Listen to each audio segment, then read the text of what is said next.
حلقة نارية، حلقة للتاريخ. تسريب حوار الفار واللي ضرب محمود عاشور والوفا في الماتش، واستمرارنا في كشف فساد اتحاد الكرة بالأدلة. فكمل الحلقة للآخر، لأنه والله اللي هتسمعه اللي هيتقال النهاردة ما تسمعه في أي حتة تانية. حلقة للتاريخ. خلينا نبدأ عشان ما اطولش عليكم، ولكن عايزين نبدأ من الأول خالص، من أول كابتن سيد عبد الحفيظ أو سيد عبد الحفيظ. طبعا كابتن سيد عبد الحفيظ زي ما انتم عارفين خد معاه وفد وراح لمقر اتحاد الكوره. الوفد ده مكون من الاستاذ جمال جبر المسؤول الاعلامي في النادي، والكابتن ناصر حكم دولي سابق، ومعاهم خبير صوتي. هتقولي ليه يا عم كل دوت؟ هقول لك انا ليه. الاهلي بعت الوفد دوت برئاسه سيد عبد الحفيظ اساسا علشان الاهلي واصل له التسريب بتاع الفار، واصل له كل اللي حصل وان في فضايح حصلت. ولما احكي لكم التسريب واللي حصل في غرفه تعرفوا ان فعلا في فضايح. والاهلي برضه وصل له ان هيتم التلاعب في التسجيل الصوتي، عشان كده بعت مع الكابتن سيد خبير صوتي اللي هو يا باشا انا ابقى عارف ده فعلا اللي حصل ولا في تلاعب ولا في قص ولزق ولا في ايه، الدنيا هتدور على ايه. فوصل كابتن سيد اتحاد الكوره، لقى مين هناك؟ لا رئيس لجنة الحكام. يقول لك النهارده الحد طبعا وقرار الدولة بنعمل عن بعد، فرئيس لجنة الحكام موجود علشان يستقبل الناس ويسمى وتبدأ جلسة الاستماع. قال له تمام. أول ما كابتن سيد دخل قابل رئيس لجنة الحكام، بسم الله الرحمن الرحيم كده قبل أي حاجة، رئيس لجنة الحكام يقول له إيه؟ يقول له أنا موظف، أو بمعنى أصح زي ما إحنا ما بنقول أنا عبد المأمور، أنا بنفذ اللي بيطلب مني. وانا مطلوب مني ايه؟ مطلوب مني ان اسمعك 2.5 او 3 دقايق اللي هو الجزء صغير معاه من محادثه الفار. رد عليه كابتن سيد قال له يا انت موظف، انا ماليش علاقه بكل دوت، انا لا ليا علاقه بيك ولا ليا علاقه باللي موظفينك، انا هنا بمثل النادي الاهلي بخطاب رسمي من النادي الاهلي. طلب الكابتن سيد، ركز في الكلام دوت، كابتن سيد عبد الحفيظ طلب انه يسمع 5 دقايق ونص بتوع ضربة الجزاء، اللي هو من أول ما الكورة جت في إيد اللاعب لحد ما الحكم راح للفار ورجع ما حسبش ضربة الجزاء. 5 دقايق ونص. وطلب كابتن سيد إنه يسمع اللي حصل واللي دار بعد نهاية المباراة. أنا مش عايز أسمع اللي حصل بعد الماتش، عايز أثبت حالة إن لعيبة اتغلط فيها، عايز أثبت حالة إن حسين الشحات اتشتم، إن تريزيجيه اتزق وقال له ابعد يالا، عايز أثبت اللي اتقال للشناوي حقي. وهم وقعوا مع هم حظهم انهم وقعوا مع سيد عبد الحفيظ اللي هو ما مش هيسيب ثانيه، مش هيسيب حاجه. فالمهم رد عليه الرئيس لجنة الحكام قال لا والله انا اللي مسموح لي بيه الدقيقتين ونص او ال3 دقايق دول، اكتر من كده انا مش هقدر. قال له يعني مش هنسمع؟ قال له لا مش هتسمعوا، كده كده ما اللي انطبق عليهم الشروط او الاتحاد الكوره طلب ان هم يكونوا موجودين، حد من الجهاز الفني وحد من الجهاز الاداري مش موجودين. راح قال لهم سلام عليكم وخد الناس اللي معاه ومشي. بس قبل ما يمشي كابتن سيد لازم يديله واحده من بتوع كابتن سيد احنا عارفين ويحط عليه بمعنى اصح. فرمى له كده حته صغيره، قال له انت عارف امين عمر حكم كام ماتش للزمالك؟ رد رئيس لجنه الحكام بكل ثقه وحط تحت رئيس لجنه الحكام دي 1000 خط، قال له 4 ماتشات. سيد عبد الحفيظ قال له لا ماتش واحد، قال له 4 ماتشات، قال له انا بقول لك ماتش واحد. يمين شمال رويس عرف انه ماتش واحد، قال له ازاي حكم ماتش واحد؟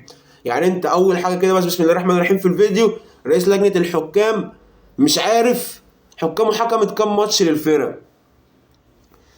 نيجي للجزء المهم واللي كلكم مستنيينه، كشف الحوار اللي دار في الفار والخناقه اللي قامت بين محمود عاشور حكم الفار ومحمود وفا الحكم اللي في الملعب. وهسرب لكم كل حاجه بالنص، ركز معايا في كل كلمه بالله عليك. اول ما الكوره جت في ايد اللاعب محمود عاشور كلم محمود وفا في السماعات قال له وقف اللعب يا كابتن، كوره فيها لمسه يد وفي اشتباه في ضربه جزاء تعال شوفها. محمود وفا عمل مش سامع، محمود عاشور تاني يا كابتن بقول لك ما تستكملش اللعب في ضربه جزاء وتعالى على الفار. محمود وفا عمل مش سامع، اتعصب محمود عاشور، بقول لك اللي حصل بالنص. اتعصب محمود عاشور قال له يا كابتن بقول لك تعالى شوف الحاله، وقف اللعب وتعالى شوف الحاله في شك في ضربه جزاء. راح محمود وفا قال له جاي لك يا كابتن، وقف اللعب ما استكملش اللعب وراح رايح لمحمود عاشور على الفار. وقف كابتن محمود وفا على الفار زي ما كلنا شفنا عمال يتلفت يمين يتلفت شمال، يروح يدي انذار لده، يروح يدي طرد لدوت. اتعصب محمود عاشور قال له يا كابتن بالنص، يا كابتن سيبك من كل اللي حواليك وركز معايا في اللعبة، ما تخليش حد يشغل دماغك، ركز في اللعبة، اللعبة مهمة والوقت صعب، الوقت اللي فيه اللعبة صعب. قال له انا معاك يا كابتن.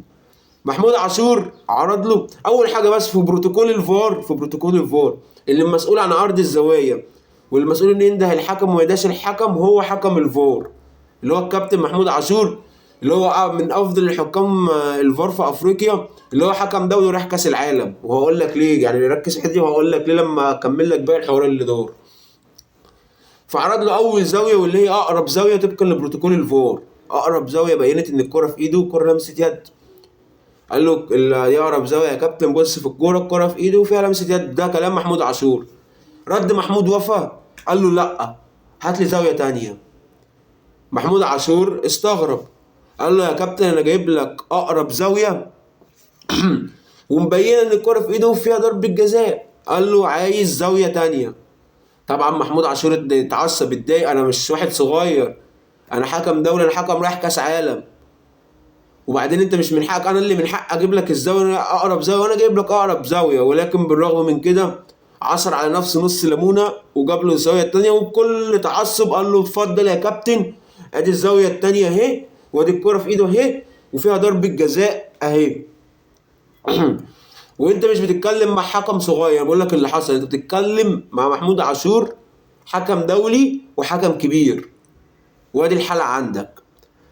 محمود وفا يمين شمال بص في الحاله، ما طلب حاله، خد بقى ديت، طلب حاله ثالثه. ايه والله زي ما بقول لك طلب حاله ثالثه. دي كلها الفضايح اللي واصله للاهلي، هكمل لكم واقول لكم محمود عاشور قال له ايه وهتعرفوا انها فضيحه. طلب حاله ثالثه اللي هي انهي، اللي بتاعت خط الاوفسايد من عند حكم الرايه. محمود عاشور في البدايه افتكر ان هو الحكم عايز ايه، خلاص اقتنع باللقطه الاولى واللقطه الثانيه اللي طلبها وجابوها له، فاقتنع انها ضربه جزاء، عايز بس ايه يتاكد انها مش اوفسايد عشان يرجع يحسب ضربه الجزاء. راح محمود وفا رد عليه قال له لا ما اقتنعش انها ضربه جزاء، انا عايز اشوفها من الزاويه دي، عايز اشوفها من الزاويه ديت. محمود عاشور جابها له، محمود عاشور جابها له. ومحمود عاشور اول ما وافق قال له كده، قال لهم في الفار ده هيتعبنا، ده شكله هيودينا في داهيه، بالنص ده هيتعبنا، ده شكله هيودينا في داهيه. والله انا بقول لكم الكلام اللي دار بالنص. وقال له يا وفا انا تاني، يا وفا انا حكم دولي، انا مش صغير، انا حكم دولي رايح كاس العالم. وبالرغم من ذلك جاب له محمود عاشور الزاويه الثالثه اللي طلبها، الزاويه الثالثه اللي طلبها اللي هي بتاعه الاوفسايد. شافها رد قال له دي مش ضربه جزاء. محمود وفا قال له محمود عاشور مش ضربه جزاء. محمود عاشور قال له يا ابني فيها، يا ابني انت كده بتضيعنا، يا ابني انت كده هتعمل لنا مشكله كبيره، بالنص انت كده هتضيعنا، انت كده هتعمل لنا مشكله كبيره. انا مش هضيع تاريخي، مش هضيع تاريخي كمحمود عاشور علشانك، بص في الحاله كويس. وتفاجئ محمود عاشور بعودة الحكم للملعب وعدم احتسابه لركلة الجزاء. اقول لك المفاجأة بقى الكبيرة، محمود عاشور بعد نهاية الماتش خد شنطته ولم شنطته على كتفه ومشي، لا نزل غرفة خلع الملابس بتاعت الحكام، لا قابل الحكام، لا اتكلم مع الحكام. راجل زعلان زعلان، انا مش حكم صغير، انا حكم كلامي معتمد، انا حكم دولي، انا حكم رايح كاس عالم. وحصل مشادات ما بينهم في الفار، ومش هنقول تطاول بس حصل مشادات. فخد شنطته الراجل بعد الماتش ومشي. وقالها له في الفار برضو من ضمن الكلام، انا بقول لكم ملخص يعني عشان الفيديو ما يبقاش طويل عليكم، من ضمن الكلام اللي محمود عاشور قاله لمحمود وفا في الفار، ودي متسجله صوتيا.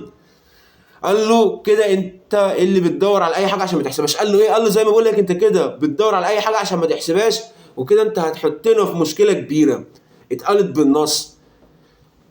والمكالمه دي كلها، المكالمه دي كلها كانت عند النادي الاهلي بعد اول ما الحكم صفر والناس خلاص خارجه، كل دوت اتسرب للاهلي. عشان كده الاهلي طلب انه يسمع التسجيل الصوتي، وعشان كده كابتن سيد عبد الحفيظ رايح ومعاه خبير تحكيمي وخبير صوتي ومعاه المسؤول الاعلامي وعشان كده كابتن سيد عبد الحفيظ راح وعارف هو عايز يسمع انهي اجزاء معينه. انا عايز اسمع من كذا لكذا ومن كذا لكذا، مش هتسمعني على مزاجك. عشان انا مش جايلك اتحاد يا كوره عشان تسمعني الجزء اللي ما فيهوش مشاكل، لا يا باشا.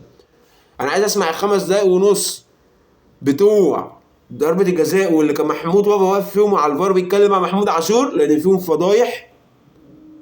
وعايز اسمع اللي حصل بعد الماتش. هتيجي تقول هتسمع دقيقتين ونص او 3 دقايق دول بس هتسمعهم؟ لا يا باشا، مش عايز اسمع خالص، وانا هعرف اجيب حقي. ده اللي حصل، ده اللي حصل. يبقى اتحاد الكوره كان عايز يسمع الاهلي 3 دقايق معينين من التسجيل الصوتي، وكابتن سيد عبد الحفيظ رايح ليه كذا مطلب. اولهم انا عايز اسمع 5 دقايق ونص اللي الحكم وقف فيهم على الفار. تانيهم انا عايز اسمع اللي حصل بعد الماتش، عايز اسمع التجاوزات اللي حصلت في حق لعيبتي، التجاوزات اللي حصلت في حق لعيبتي. وبرضه طلعوا بتصحي انه واخد معاه الاستاذ جمال جبر، والشغل اللي اتعمل بالاعلاميين والرجاله الصحفيين، وانهم دخلوا بعد كده ايه الاهلي ثبت الحاله، راح قال لهم لا خلاص التزموا بالتعليمات وبالقوانين وطلعوا بره صوروا من بره بس ثبت حاله. وده اللي الكابتن عبد السيد عبد الحفيظ كان عايز يعمله مع الاتحاد، كان عايز يثبت حاله ان الحكم حصل منه فضايح في المحادثه ما بينه وبين حكم الفار، عايز اثبت ان لعيبه اتشتمت واتزقت واتغلط فيهم من تجاوزات ما ينفعش تحصل من حكم. انا عايز اثبت كل دوت، عايز اثبت كل دوت، اصل انا مش صغير ان يحصل كل دوت واعديها كده. فالمهم كابتن سيد عبد الحفيظ خد بعضه ومشي لما ايه ما لقاش في فايده. وسيد عبد الحفيظ هو رايح والناس اللي رايح عارفه ان كل ده هيحصل بس لازم اروح اثبت حاله. ونيجي الجزء مهم قوي وركز معايا فيه، جزء مهم قوي قوي هيكشف لك حاجات كتير برضو. تصريحات رئيس لجنه الحكام الاعلاميه لما طلع في برنامج مع هاني حتحوت، وتصريحات كابتن محمود البنا الحكم الدولي مع ابراهيم فايق. نمسك الاول تصريحات رئيس لجنه الحكام. رئيس لجنه الحكام اللي جاي ياكل عيش، اللي لا يفقه شيء في اي شيء ولا يعرف حاجه في حاجه، وعنده فضايح في كولومبيا في بلده وقواضي. اكتبوا بس سيرش كده على جوجل، اكتبوا اسمه وشوفوا القواضي اللي عليه. اسالوا شات جي بي تي او جوجل زي ما بقول لكم مين هو الحكم رئيس لجنه الحكام الفلاني، شوفوا القواضي اللي عليه في بلده. كان قاعد في التلفزيون مع هاني حتحوت، فمهم واقف بيشرح له الحالتين التحكيميتين بتاعت الاهلي وسيراميكا كليوباترا وبتاعت بيراميدز والمصري.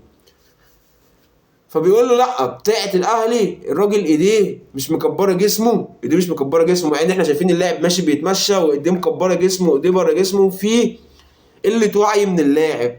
انما بتاعت بيراميدز والمصري مكبره جسمه. ما كان مع ابراهيم عبد الجواد، اسف مش مع هاني حتحوت، راح قام ابراهيم عبد الجواد قال لك يا كابتن مكبره جسمه، ده بتاعت الاهلي كانت كده وبتاعت بيراميدز كانت كده. قال لا احنا لسه هنجتمع ونشوف. يعني ايه هتجتمع؟ انت ذات نفسك مش عارف تحللها، انت كحكم مش عارف تحللها، انت كحكم مالكش دور. واللي اكد كلامي محمود البنا كان مع ابراهيم فايق، فالبنا بيقول لابراهيم فايق، ابراهيم فايق بيسال على ايه المعيار اللي بيحددوا فيه انا امتى احسب دي ضربه جزاء وامتى احسب دي ضربه مش ضربه جزاء.